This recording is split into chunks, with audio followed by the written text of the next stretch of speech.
Assalamualaikum warahmatullahi wabarakatuh. Ngayon, ilang araw na lamang, ngayong March 30 ay mag-moon sighting na, inshallah.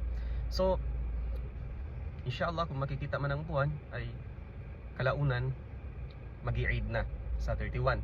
So kung hindi, so sa April 1 ang Eid. So ngayon, bilang advance na paalala sa lahat ng mga kamusliman, mas especially sa mga lingid pa sa kaalaman nila o di kaya yung mga nakakalimot, sapagkat ang Salatul Eid ito po ay 2 beses lamang sa loob ng isang taon. Kaya minsan is nakakalimutan ng iba. So ngayon, paano pamamaraan ng pagsala ng Eid? Unang-una, syempre mag-intention po tayo na magsasala tayo ng Salatul Eid tulad ng Eidul Fitr. Ang intention ay para sa puso lamang, wag nang banggitin. Usalli sunnatan li Eidil Fitri lillahi ta'ala. Sa puso lamang yun. At pagkatapos nun, ang gagawin kapag nasa sala na tayo ay magtakbir tayo ng takbiratul ihram. Allahu Akbar. At pagkaraan ay babasahin naman ang al-istiftah. Tulad ng Subhanakallahumma bihamdik wa tabarakasmuka ta'ala jadduk wa la ilaha ghairuk. At pagkatapos nun ay magtakbir na naman ng 6 na takbir. 7 lahat, pati yung takbiratul ihram. Allahu Akbar.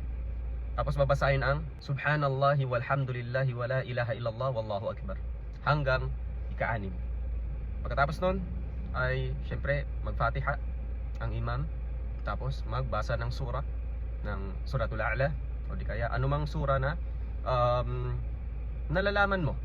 Pwede naman, mainam lamang ang Suratul A'la. At pagkatapos nun is magruku' para ding normal na pagbabasa natin.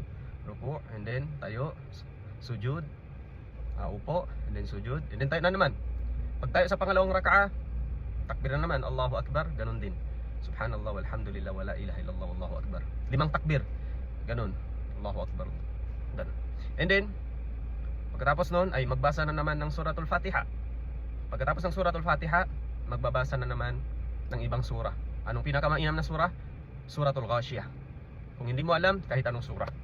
Ang kasunod ay yun pa rin, magsujud, magruku, then tayo, sujud. Ganun pa rin ang babasahin tulad ng nakasanayan. So pagkatapos ng salam, pagkatapos nun ay syempre magkhutba ang khatib, yung imam. Then so makinig po tayo ng aral. At pagkatapos nun is magsalam-salam na po tayo at sabihin ang takabbalallahu minna wa minkum salihal a'mal. Kullu amin wa antum bi khair, kung dugtungan. So, pagkatapos nun, syempre kailangan tuloy-tuloy na ang pagkatakot sa Allah subhanahu wa ta'ala. Tuloy-tuloy na ang pag-iibada sa Allah subhanahu wa ta'ala. So ngayon, naway patatagin, palakasin nawa ang ating iman, ang ating pagkatakot sa Allah subhanahu wa ta'ala. Assalamualaikum warahmatullahi wabarakatuh.